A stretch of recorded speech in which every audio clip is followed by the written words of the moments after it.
그래서 오늘 디모데후서하고 디도서하고 이렇게 같이 본문을 정하려니까 굉장히 혼란스러워서 먼저 디도서를 일단은 읽었는데요. 먼저 디모데후서를 좀 보고 그리고 디도서로 넘어가겠습니다. 자, 디모데후서 4장 9절부터 제가 다시 한번 9절부터 끝절 22절까지 제가 한 번 더 봉독하겠습니다. 사도 바울의 디모데에게 보내는 마지막 인사말인데요. 어떤 내용이 있는가 한번 보겠습니다. 9절. 너는 어서 속히 내게로 오라. 대만은 이 세상을 사랑하여 나를 버리고 데살로니가로 갔고 그레세게는 갈라디아로 디도는 달마디아로 갔고 누가만 나와 함께 있느니라. 내가 올 때에 마가를 데리고 오라. 그가 나의 일에 유익하니라. 두기고는 에베소로 보내었노라. 내가 올 때에 내가 도로와 가보의 집에 둔 겉옷을 가지고 오고 또 책은 특별히 가죽 종이에 쓴 것을 가져오라. 구리 세공업자 알렉산더가 내게 화를 많이 입혔으며 주께서 그 행한 대로 그에게 갚으시리니 너도 그를 주의하라. 그가 우리 말을 심히 대적하였느니라. 내가 처음 변명할 때 나와 함께 한 자가 하나도 없고 다 나를 버렸으나 그들에게 허물을 돌리지 않기를 원하노라. 주께서 내게 떼서서 나에게 힘을 주시면 나로 말미암아 선포된 말씀이 온전히 전파되어 모든 이방인이 듣게 하려 하심이니 내가 사자의 입에서 건짐을 받았느니라. 주께서 나를 모든 악한 일에서 건져내시고 또 그의 천국에 들어가도록 구원하시리니 그에게 영광이 세세 무궁토록 있을지어다. 아멘. 브리스가와 아굴라와 및 오네시보로의 집에 문안하라. 에라스도는 고린도에 머물러 있고 드로비모는 병들어서 밀레도에 두었노니 너는 겨울 전에 어서 오라. 어블로루데와 리도와 글라우디아와 모든 형제가 다 내게 문안하느니라. 나는 주께서 내 심령이 함께 계시기를 바라노니 은혜가 너희와 함께 있을지어다. 아멘. 이 부분 먼저 한번 보겠습니다. 9절. 너는 어서 속히 내게로 오라. 자, 디도서는 일단 좀 이따 보고 디모데후서 바울이 디모데에게 좀 오라 이렇게 말을 합니다. 언제 오라고 말을 하는가 하면요. 여기 겨울 전에 오라라고 이렇게 얘기를 하죠. 사도 바울이 디모데에게 겨울 전에 어서 오라. 그러니까 지금 디모데후서를 쓸 때 사도 바울은 로마 감옥에 지금 있는 것으로 거의 확실히 추정되고 있습니다. 바울의 생애를 정확하게 100% 지금 복원할 수는 없지만은 바울을 연구한 사람들에 의하면 바울이 로마의 1차 로마 감옥에 잡혔고 그리고 나와서 좀 또 복음 선교하다가 이제 요때 기간을 4차 선교 여행이라고 말하는데 그리고 또 2차 복음 또 2차의 로마에 갇혔다 이렇게 바울의 일생을 정리합니다. 이 디모데후서는 가장 마지막 바울이 2차 로마 감옥에 잡혔을 때다 그렇게 얘기를 하고 있습니다. 이제 바울이 그러니까 가장 말년이죠. 이제 아마 바울의 생각에는 자기가 이 감옥에서 죽을 것이라고 생각을 했습니다. 그래서 4장 6절에 전제와 같이 내가 벌써 부어지고 나의 떠날 시각이 가까웠도다 이렇게 바울의 뭔가 모르게 이제 자기가 이 세상에서 떠날 어떤 그런 예감을 가지고 있는 것입니다. 그러면서 바울이 디모데에게 속히 오라. 내가 너 얼굴을 한번 봤으면 좋겠다. 이제 굉장히 그 개인적인 친근감에서 묻어나오는 부탁을 하는 겁니다. 자, 10절. 대만은 이 세상을 사랑하여 나를 버리고 데살로니가로 갔고. 저희 바울의 인사말 가운데 여러 사람들의 이야기가 나오는데 어떤 사람은 좀 슬픈 이야기가 있고 어떤 사람은 악한 이야기가 있고 어떤 사람은 대부분은 바울이 기록한 이 사람의 한 80%는 다 바울을 위해서 바울을 도왔고 바울과 함께 사역했고 바울이 또 그 사람들을 극진히 부탁하는 긍정적인 좋은 이야기들이 한 80% 있고 한 10 내지 20%는 슬픈 이야기 또는 바울을 대적했던 좀 이따 보겠지만 알렉산더 얘기 이런 얘기들이 나옵니다. 이제 슬픈 이야기라고 굳이 말하면 이제 대마죠. 대마는 이 세상을 사랑하여 나를 버리고 데살로니가로 갔고 한때는 이 대마라는 사람이 바울과 같이 사역했다는 것을 알 수 있습니다. 함께 사역했는데 이 대마가 데살로니가로 갔다. 사역을 위해서 간 것이 아니고 이 세상을 사랑하여서 나를 버리고 갔다. 그러니까 이게 이 대마라는 사람은 분명히 디모데도 잘 알고 있는 사람입니다. 디모데도 바울처럼 대마는 바울의 동력자였다고 생각했는데 이 편지를 읽고 디모데가 이 대마라는 사람이 바울과 동력하지 않고 세상으로 갔구나라는 것을 디모데는 이 편지를 통해서 알았을 것입니다. 그러면서 디모데의 마음이 어떻겠습니까? 그 마음에 슬픔이 가득하게 있죠. 끝까지 바울과 함께 동력하지 못했던, 아니 더 정확히 말하면 끝까지 하나님 나라의 일을 감당하지 못하고 한때 일을 열심히 했지만 중간에 변질되어서 세상으로 갔던 이 데마의 얘기가 나옵니다. 데살로니가로 갔다. 그러니까 이런 것들을 보면서 우리가 지금 예수를 잘 섬기는 것은 너무너무 중요합니다. 더 중요한 건 뭡니까? 끝까지 섬기는 겁니다. 끝까지. 중간에 우리가 세상으로 빠지지 않고 끝까지 하나님의 나라를 위해서 끝까지 죽을 때까지, 아니면 예수님이 오실 때까지, 아니면 우리가 예수님에게 갈 때까지 세상으로 가지 않고 지금 이 결심이 처음부터 끝까지 계속 이어지는 것, 그게 참 중요하죠.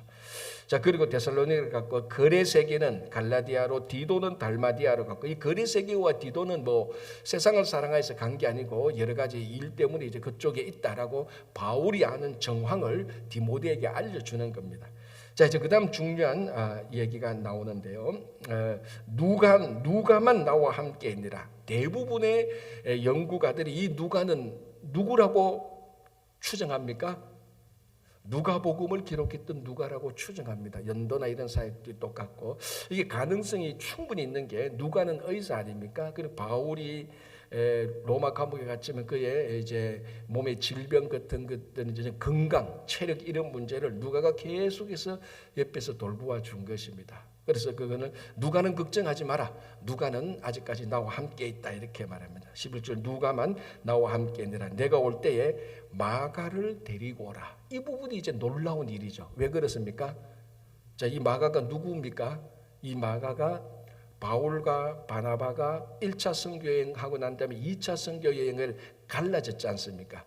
나누어져서 이제 그 선교여행을 갔는데, 그때 나누어진 이유가 이 마가라는 사람입니다. 마가만은 바나바의 조카였는데 1차 선교여행 때 끝까지 동행하지 못했습니다. 그래서 바울이 1차 선교여행 때 이 마가가 끝까지 동행하지 못한 것을 마음속에 굉장히 부정적으로 생각을 했습니다. 근데 2차 선교여행 간다고 하니까 바나바가 또 마가를 데리고 가려고 합니다. 왜? 자기 조카니까. 또 바나바는 또 성격이 훨씬 더 포용적이지 않습니까? 그런데 바나바는 안 된다. 1차 때 우리가 마가가 중간에 돌아갔지 않느냐. 자, 여기서 이제 바울이 오르냐 바나바가 오르냐, 그 옳고 그름을 우리가 따져서는 안 되고, 굳이 말하자면 일하는 스타일을 볼 수는 있겠죠. 어쨌든 이 마가 때문에 분쟁이 불씨가 되어서 갈라진 건 사실이고, 그리고 마가가 1차 여행 때 끝까지 동행하지 못했던 것은 잘한 것은 아닙니다. 분명히 그것을 포용하느냐 아니면 바울처럼 그 사이에서 좀 빼느냐, 그 차이는 있겠지만, 어쨌든 바울은 마가를 성실한, 이 당시에는 신실한 선교자, 동역자라고 생각을 안 했던 것입니다. 자, 그런데 이제 바울이 디모데에게 말할 때, 디모데야 너 오라. 올 때 혼자 오지 말고 마가를 데리고 오라는 겁니다. 뭘 알 수 있습니까? 일단 바울과 마가 사이에 화해가 이루어진 겁니다. 화해가 이루어졌고, 그 중간 과정은 모릅니다. 어떻게 해서 화해가 이루어진지 모르겠지만 바울이 마가를 보고 싶어 하는 겁니다. 너 올 때, 디모데에 너 올 때 마가 데리고 오너라. 그러니까 우리가 사도행전에서 바울과 마가가 갈등이 있었는데, 우리 디모데후서 바울의 인생 말년에 보니까 그 갈등이 있었던 마가를 보고 싶어 해서 디모데에게 데리고 오라는 겁니다. 또 이제 그 사이에 우리가 충분히 추정할 수 있는 게, 마가는 이제 성숙한 또 사역자가 된 것이죠. 만약에 이 당시에도 마가가 바울이 판단하기에는 1차 선교일 때 여전히 신실하지 못하고 사역을 끝까지 감당하지 못하는 그런 마가였다라면, 바울이 자기가 죽기 전에 마가를 데리고 오라라고 그렇게 말하지 않습니다. 바울이 볼 때도 마가는 이제 성숙한 사역자가 되었다, 신실한 사역자가 되었다, 보고 싶다. 그래서 디모데야 마가도 데리고 오라는 것입니다. 그래서 뭘 알 수 있는가 하면은, 바울과 마가 사이에 화해가 이루어졌고, 바울은 마가를 받아들였고, 마가는 받아들여 줄 수 있을 만큼 충분한 사역자가 됐다는 것. 이 서로 간의 관계의 화해성을 우리가 볼 수 있는 겁니다. 그래서 마가를 데리고 오라. 그가 나의 일에 유익하니라라고 말합니다. 마가가 이제 유익한 거예요. 사도행전에서 무익했는데 1차 선교일 때 무익해서 자기를 잘 세워준 바나바와 싸우기까지 했는데, 이제는 유익한 일꾼이 된 겁니다. 그래서 지금 무익한 마가가 나중에 과거에 무익한 마가가 지금 유익한 마가가 되었던 것을 우리가 알 수 있습니다. 자, 12절 두기고는 에베소로 보내었노라. 자, 이 에베소에 디모데가 있었죠. 두기고는 어떤 일 때문에 두기고에 보냈고요. 13절 너가 올 때 내가 더로와 가보의 집에 둔 겉옷을 가지고 오라. 이게 아마 쉽게 추정할 때는 감옥에 있으니까 온도가 내려간 밤에 춥고 겨울 정도가 되면 추우니까 겉옷을 가지고 오라. 이 겉옷은 그 당시 이 사람들의 겉옷은 밤에 잘 때는 이불 역할도 했지 않습니까? 아주 굉장히 지금 사적인 부탁을 하는 겁니다. 겉옷을 가지고 오고 또 책은 특별히 가죽 종이에 쓴 것을 가져오라. 이 감옥에 있으면 뭡니까? 시간이 많지 않습니까? 그러니까 책을 가져오라. 그런데 보통 책이 아니고 이 감옥에는 그 보관하기가 어려워질 수 있으니까 가죽에 쓴 책을 가지고 오라. 그래서 내가 감옥에 있는 동안 책을 좀 보고 그리고 추우니까 옷을 좀 덮어 입어야 되겠다.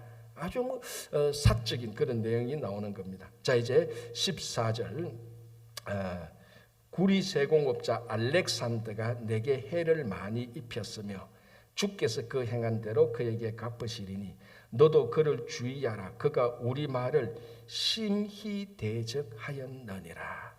자, 여기 1장 디모데후서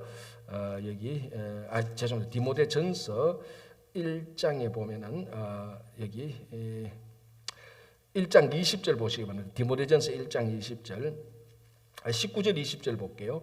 믿음과 착한 양심을 가지라. 어떤 이들은 이 양심을 버렸고 그 믿음에 관하여는 파선하였느니라.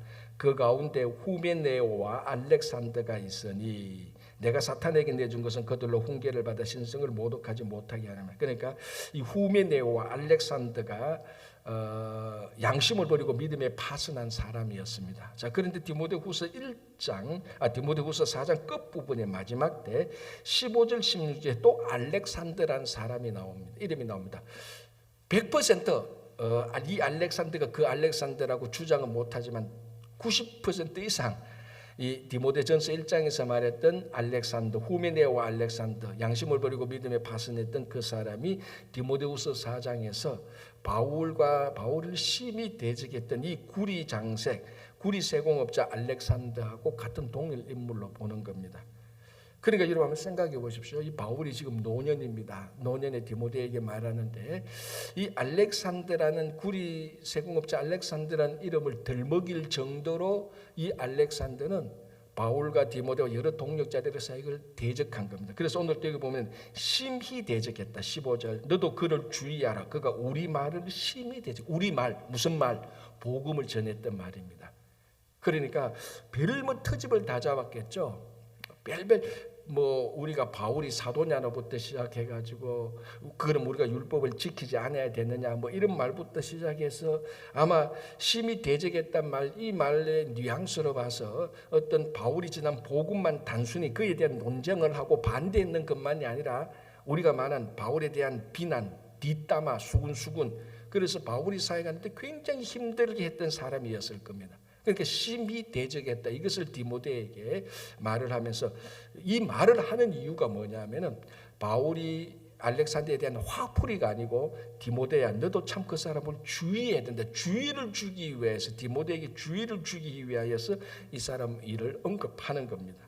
자, 여기서 한번 보시기 바랍니다. 다시 볼게요. 16절 볼게요. 16절 내가 처음 변명할 때 나와 함께한 자가 하나도 없고 다 나를 버렸으나 그들에게 허물을 돌리지 않기를 원하노라. 이런 사람들 알렉산더 심히 대적했지만은 참 바울의 그 성품, 바울의 신앙이 성숙한 것을 우리가 본받아야 되는 이유 중에 하나가 이겁니다. 나는 그들에게 그래도 허물을 돌리지 않겠다. 그러나 사실은 사실이라는 겁니다. 허물을 돌리지 않는 거하고 사실을 감추는 거하고는 다르죠. 알렉산더라는 사람이 있었는데 그 사람은 우리 말을 심히 대적했던 사람입니다. 왜 이 말을 쓰는가 하면은 디모데야 너희 사람 주의해야 돼. 너 지금 내가 빨리 오라 그랬는데 이 알렉산더라는 사람 굉장히 주의해야 돼. 너 이 사람 만날 때 말 조심해야 돼. 너 말 한마디 잘못하면 그 말 가지고 몇 년간 계속 끝까지 터집 잡고 너 사기 힘들 거야.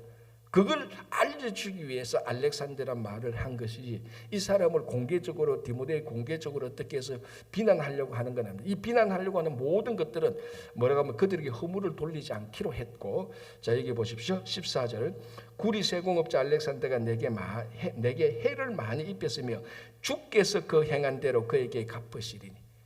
해를 행했는데 바울이 무슨 결심을 하는 거면 그럼에도 불구하고 난 똑같이 복수하지 않겠다. 주께서 하나님께서 저 알렉산더가 내게 해를 끼친 만큼 주님께서 갚으시겠다. 주님께 맡기겠다. 그리고 허물을 그들에게 묻지 않겠다. 그럼에도 불구하고 쓰는 이유는 디모데를 위해서. 너 사역할 때 이 사람 알렉산더 또는 이런 종류의 사람들을 심히 주의하라. 말 한마디 가지고 끝까지 물고 늘어지고 트집 잡을 거다라고 이렇게 이제 주의를 주는 겁니다.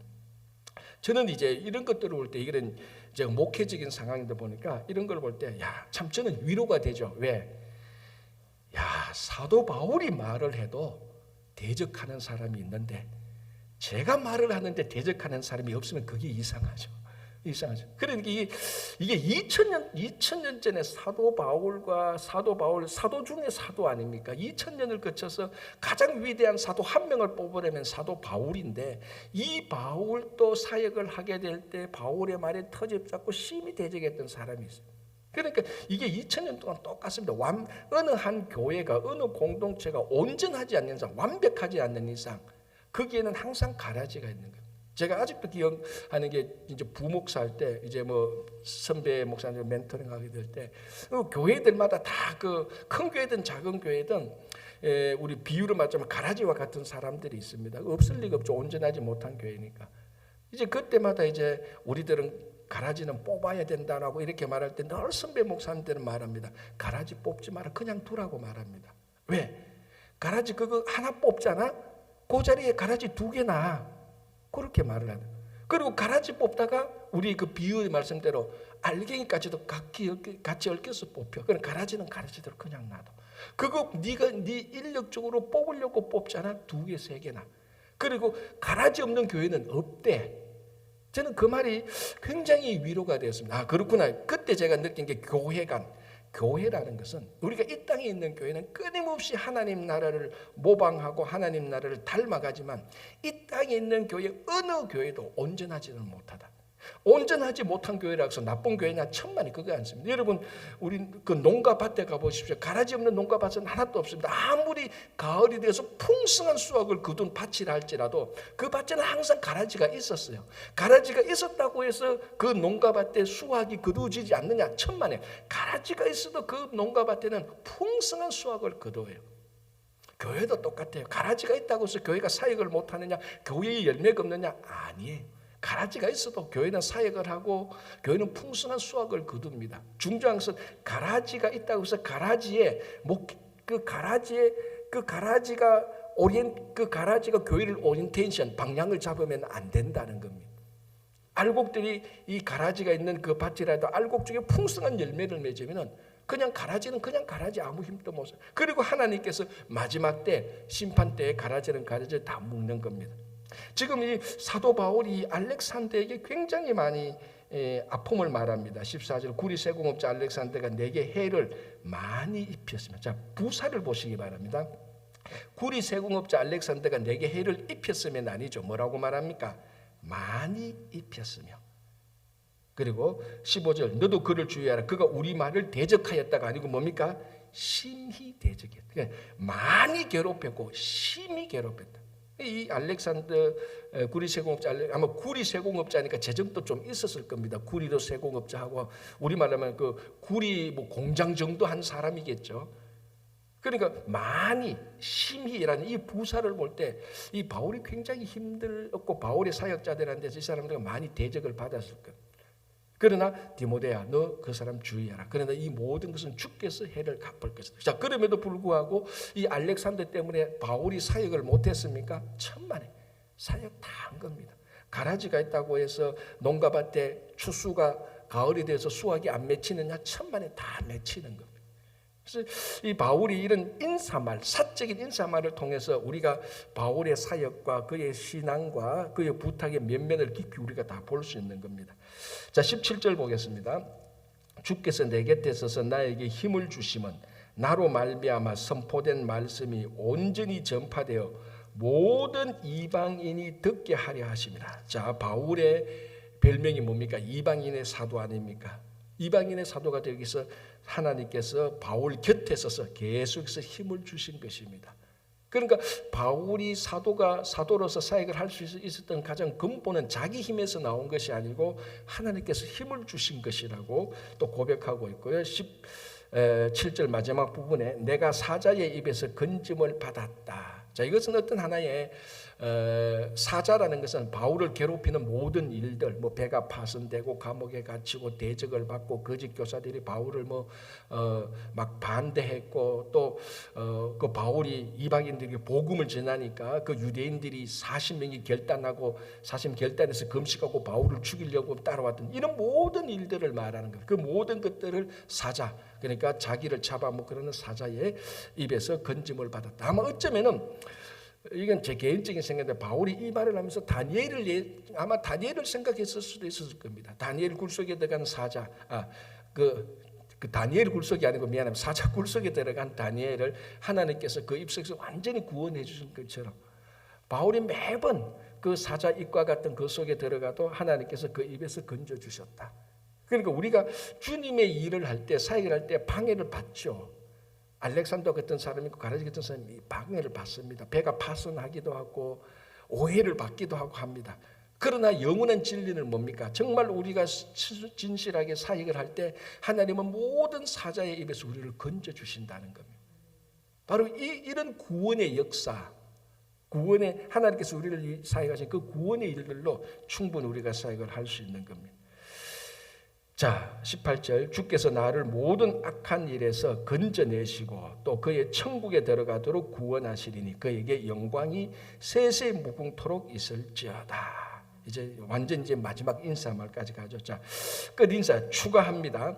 브리스가와 아굴라, 유명하죠. 브리스가와 아굴라. 처음에는 이름이 아굴라와 브리스길라, 이 브리스가는 브리스길라하고 같은 이름입니다. 처음에는 아굴라와 브리스가라고 말을 하다가 언제부턴가 후반부부터는 이름의 순서가 바뀝니다. 그죠? 브리스가와 아굴라. 여기도 아굴라와 브리스가라고 말하지 않고 브리스가와 아굴라. 브리스가가 아내고 아굴라가 남편이죠. 그러니까 남편과 아내의 순서가 바뀌면서 바울의 말년에는 이 브리스가가 훨씬 더 주도적으로 바울 사이에게 더 동력을 했다는 것을 알 수 있고요. 오네시보로 집, 우리가 이미 앞에서 나왔죠. 오네시보는 바울이 로마에 있을 때 자주 들러가지고 바울을 격려하고 위로하고 따뜻하게 해줬던 사람입니다. 오네시보의 집에 문안하라.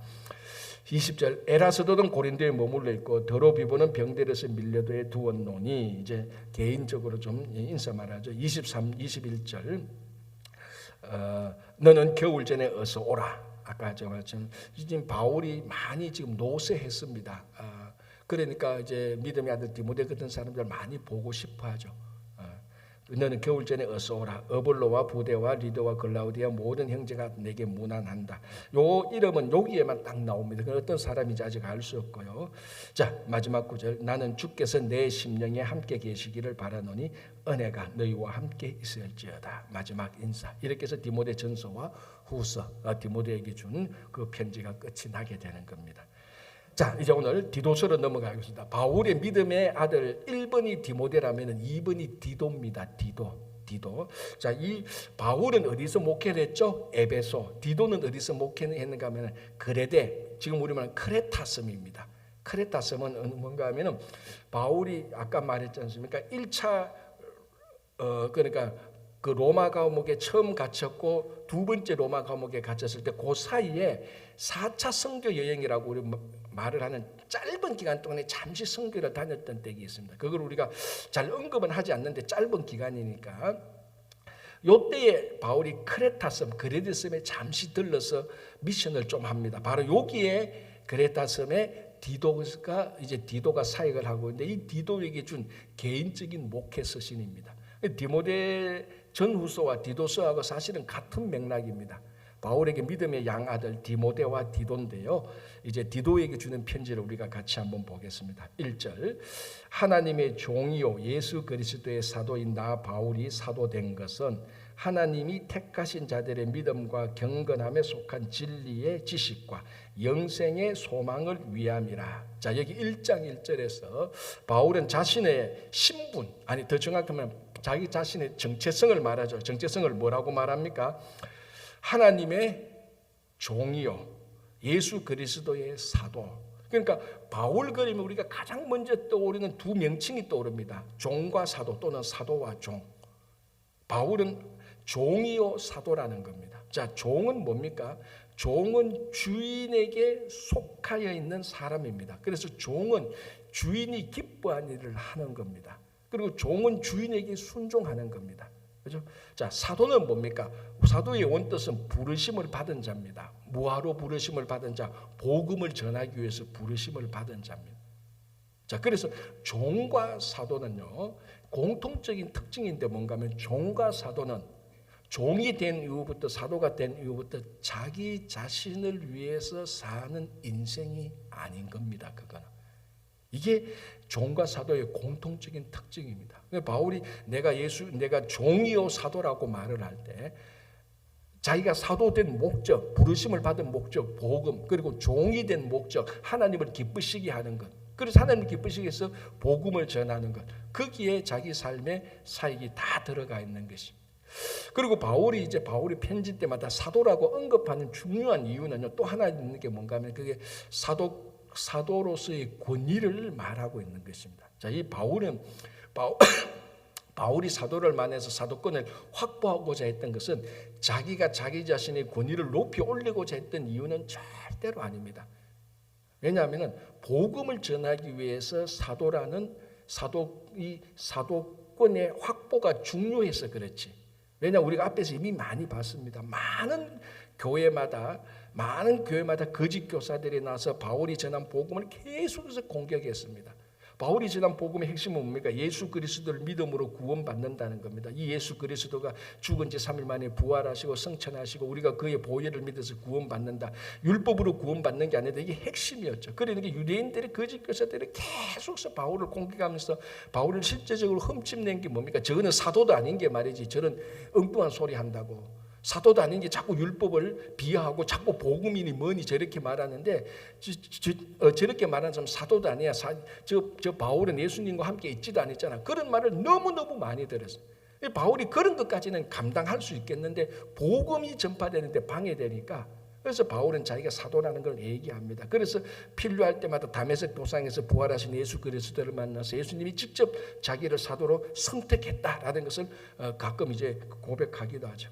그래서 그런 목적도 있습니다. 하나님의 종요 예수 그리스도의 사도인 예수 그리스도 사도인 나 바울이 사도된 것은 이렇게 얘기합니다. 그렇죠? 자, 2절 3절 볼게요. 영생의 소망을 위함이라. 이 영생은 거짓이 없으신 하나님이 영원 전부터 약속하신 것인데 자기 때에 자기의 말씀을 전도로 나타내셨으니 자기 때에 자기의 말씀을 전도로 자, 하나님께서 바울을 사도로 부른 것은 사도 자신 개인의 삶의 영위와 영달을 위한 것이 아니고 복음을 위한 것입니다. 그래서 오늘 여기서도 보면은 자기 때 자기의 말씀을 전도로 나타냈다. 그럼 바울이 전도함으로 하나님의 말씀을 나타내는데 쓰기 위해서 하나님께서 바울을 사도로 부른 것입니다. 자, 그래서 3절 끝부분에 우리 구주 하나님이 명하신 대로 내게 맡기신 것이라. 복음을 전하는, 다른 말로 전도죠. 전도, 도를 전하는 것. 이 도가 복음 아닙니까? 그 전도하는 것은 하나님이 바울을 사도로 부르셔서 바울에게 맡긴 것입니다. 그래서 바울이 사도돼서 하는 일은 뭔가 하면 자기에게 주어진 일, 자기에게 맡겨진 일. 자, 제가 지금 뭘 강조하는가 하면 자기에게 맡겨진 일, 주어진 일. 무슨 말이죠? 내가 이게 좋구나. 내가 이거 할래. 그게 아니고 하나님께서 바울을 불러서 이런 것들을 맡겨놨습니다. 바울에게 준 것입니다. 바울의 입장으로서는 수동적으로 자기가 받은 것입니다. 내가 좋아서 이거 할래. 그래서 엄밀히 정확히 말하면 교회의 모든 직분자들은요, 자기가 하고 싶은 일을 하는 게 아니에요. 그 직분에 맡겨진 일을 해야 되는 겁니다. 그렇지 않습니까? 이 가만히 교회에서 우리 공동체에서 실제적인 가만히 보면은 어디에서 갈등이 생기기도 하는가 하면, 아니 저분은 맡겨진 일이 이건데 맡겨진 일을 안 하고 자기 좋은 일만 자꾸 하는 거야. 이 사이에서 그런데 자기 좋은 일 하는데 자기는 열심히 해. 그런데 옆에 목회적인 입장에서 가만히 보면, 아니 이분은 자기 좋은 일을 하는 게 아니고 자기에게 맡겨진 일을 해야 되는데 맡겨진 일 하는 거 좋은 일만 하니까, 그리고 자기는 또 열심히 하니까, 그래 내가 열심히 하는데 왜 그래라고 말을 하는 겁니다. 어떨 때는 당신이 해야 될 일을 열심히 해야 되는데 좋은 일만 열심히 하니까 문제가 되는 겁니다. 자, 바울이 사도된 것은 맡겨진 일을 하는 겁니다. 복음을 전하는 것. 그래서 그 복음을 전하다가 죽을 위기까지도 가는 겁니다. 그럼에도 불구하고 그것을 하는 이유는 맡겨진 일을 하는 게 사도입니다. 모든 직분자는 똑같습니다. 내가 좋아하고 나 이거 좋아할래, 나 이건 한번 할래. 물론 그게 자기에게 맡겨진 일이면 그게 제일 행복한 사람이에요. 이게 내게 맡겨진 일이고 이 맡겨진 일이 난 너무나 좋아. 그게 가장 행복한 사역자예요. 맡겨진 일을 좋아하는 것. 그러나 맡겨진 일하고 취향적으로 다른 일을 하면 어느 걸 해야 됩니까? 우리는 취향적인 일을 하는 게 아니고 맡겨진 일을 해야 되는 거예요. 그게 직분자입니다. 바울이 사도라는 말 속에는 바로 그게 있는 겁니다. 왜 그런 얘기 있잖아요. 농담으로 목사가 그 목사님이 아침 일어나서 나 교회 가기 싫어 하니까 어머니가 그러잖아. 너 교회 가라, 나 교회 가기 싫어. 네가 안 가면 누가 설교할래? 그러니까 목사가 했단 말이면, 설교만 하면 나 교회 가고 싶은데, 그런 얘기 했다는 거 아닙니까? 목사가 설교만 하면 뭐합니까? 목사 가서 설교하지. 왜? 하기 싫거든. 그러나 하기 싫은 게 아니고 해야 될 일을 해야 되는 겁니다. 그게 사도라는 거죠. 맡겨진. 자, 그래서 4절에서 이 전도는 우리 구주 하나님이 명하신 대로 내게 맡기신 것이라. 이게 사도라는 거죠. 자, 4절. 같은 믿음을 따라 나의 참 아들 된 디도에게 편지하느니. 자, 이게 디모데에게도 같은 맥락입니다. 나의 믿음의 아들. 그리고 같은 믿음을 따라 나의 참 아들 된 디도에게 편지하노니. 아들은 아버지를 닮게 되어 있습니다. 당연하지, 그 유전자니까, 그죠? 그러니까 이 바울이 디도를 그레데에 보낸 이유 중에 하나는 자기하고 믿음이 같습니다. 이제 그게 또 어디에서 나오는가 하면, 자, 5절 한번 보시기 바랍니다. 내가 너를 그레데에 남겨둔 이유는, 바울이 디도를 그레데에 남겨둔 이유는 남은 일을 정리하고 내가 명한 대로 각 성의 장로들을 세우게 하려니. 내가 너를 그레데에 남겨둔 이유는 남은 일을 정리하고. 남은 일 누가 남겨놨습니까? 바울이 남겨놨습니다. 아까 말했지 않습니까? 바울이 1차 로마 감옥과 2차 로마 감옥 사이, 그 중간에 그레데에 잠시 있었는데 그레데에 잠시 있다가 로마 감옥에 투옥됩니다. 자, 그러면 그레데에서 사역을 하다가 바울이 다 하지 못한 일들이 있어요. 그런데 이 일이 너무 중요한 겁니다. 그래서 바울이 자기하고 같은 믿음을 가진 믿음의 아들인 디도를 그레데로 보내는 겁니다. 그 디도에 가서 똑같은 맥락이에요. 바울이 남겨준 일을 하라는 겁니다. 제가 왜 똑같은 맥락이라고 말하는가 하면, 디도야, 네가 그레데에 가서 네 하고 싶은 일을 하라는 게 아니에요. 바울이 사역을 하다가, 바울은 당연히 사도로서 하나님께서 맡겨진 일을 하다가 다 하지 못한 일이 있다. 그거 해야 된다. 그래서 디도를 보낸 일은 그 일을 하라고 보낸 겁니다. 그러니까 디도에게, 여기서 그레데에게 남겨진 일은 디도에게 맡겨진 일하고 같은 겁니다. 똑같이 맥락이죠. 사역자는 자기에게 주어진 일을 하는 겁니다. 똑같죠. 디도야, 네가 그레데에 가서 바울 내가 하던 일이 다 못 맞춰서, 근데 그게 너무 중요해. 그 중요한 일은 하나님이 내게 맡기신 거야. 그런데 내가 다 못했어. 이제는 디도야, 네가 내하고 믿음이 같고 내 믿음이 하나 되니까 너가 이제 너에게 이게 주어진 일이 되었다. 너에게 맡겨진 일이 됐다. 이 일을 하라. 그래서 내가 디도를 그레데에 보낸다는 거예요. 그래서 남겨둔 이유는 남은 일을 정리하고. 자, 바로 이제 남은 일은 바울이 하다가 맡은 일이고, 요 의미 중에 헬라어 원뜻은 무슨 말인가, 무슨 의미가 있는가 하면요, 이 남은 일을 정리하고에 ORTHO라는 헬라어가 들어갑니다. orth라는 말은 바르게 하는 겁니다.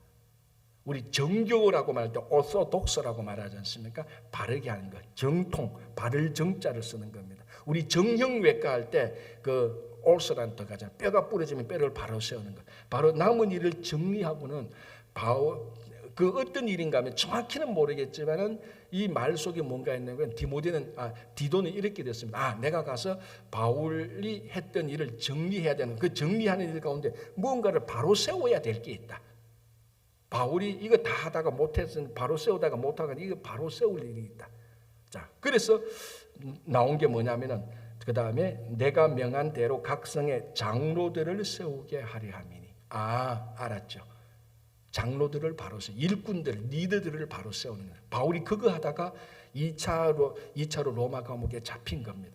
그러니까 디도를 보내서 너가 거기 가서 내가 남은 일이 있는데 너 그 일을 해야 돼. 바로 세우는 일인데 뭘 바로 세우느냐?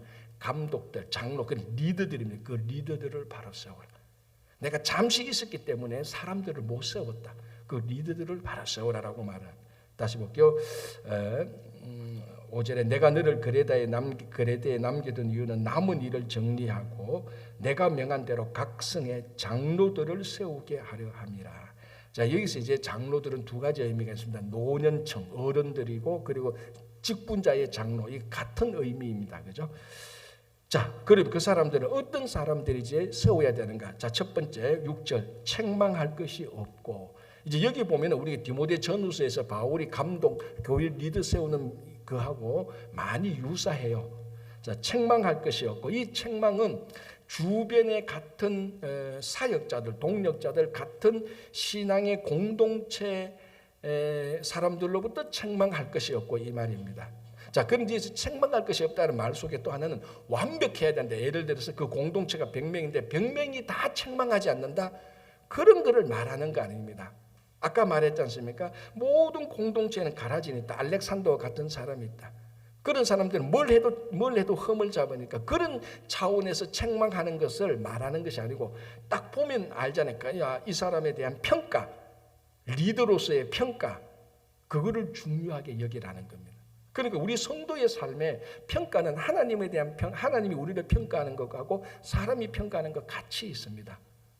물론 그렇다고 해서 사람의 평가를 또 우선에 두면 안 되지만, 그래서 바울이 말하는 책망할 것이 없고, 왜냐하면 공동체의 리더니까 그 공동체 사람들이 그 리더를 보고 이 사람은 예를 들어서 아주 심각한 도덕적 윤리적 문제가 있으면 안 되는 거죠. 그죠? 그런 비난이 있으면 안 되는 거예요. 그런 차원에서 말하는 겁니다. 그러나 이 사람이 내하고 취향이 좀 다르다. 그런 게서 책망이 말하는 것이 아니고. 자, 하나님 또 보게 6절에 책망할 것이 없고 한 아내의 남편이며, 이 가정을 말하는 거죠. 방탕하다는 비난을 받거나 불순종하는 일이 없는 자녀를 둔 자라야 할지라. 내일 같이 보겠는데요. 가정을 말하는 겁니다. 가정을 잘 케어하고 하는 사람들, 책망할 것이 없고 가정을 잘 돌보는 사람. 이렇게 해서 계속해서 나오는데 내일 이 본문을 같이 보면서 우리 디도서 1장을 같이 보겠습니다. 기도하겠습니다.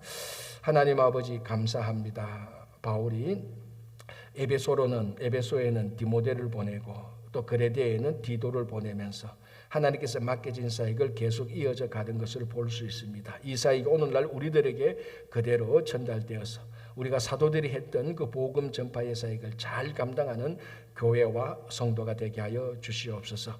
여전히 더운 날씨가 계속되고 있습니다. 우리 교회 모든 성도님들 어린아이로부터 어른에 이르기까지 영적으로 육적으로 강건하게 지켜 주시옵소서. 아버지, 특별히 선머스쿨 잘 진행해서 잘 마칠 수 있도록 도와주시고 8월에 있을 여름 성경학교와 우리 또 주일학교 또 중고등부 수련회 위에도 주님께서 은혜를 주셔서 이번 여름 동안에 많은 우리 자녀들이 믿음으로 잘 자랄 수 있도록 도와주시고 수고하신 우리 모든 교육자들의 손길을 강하게 하여 주시고 그들의 섬김을 통하여서 우리 주일학교가 많이 자라고 부흥할 수 있도록 도와주시옵소서.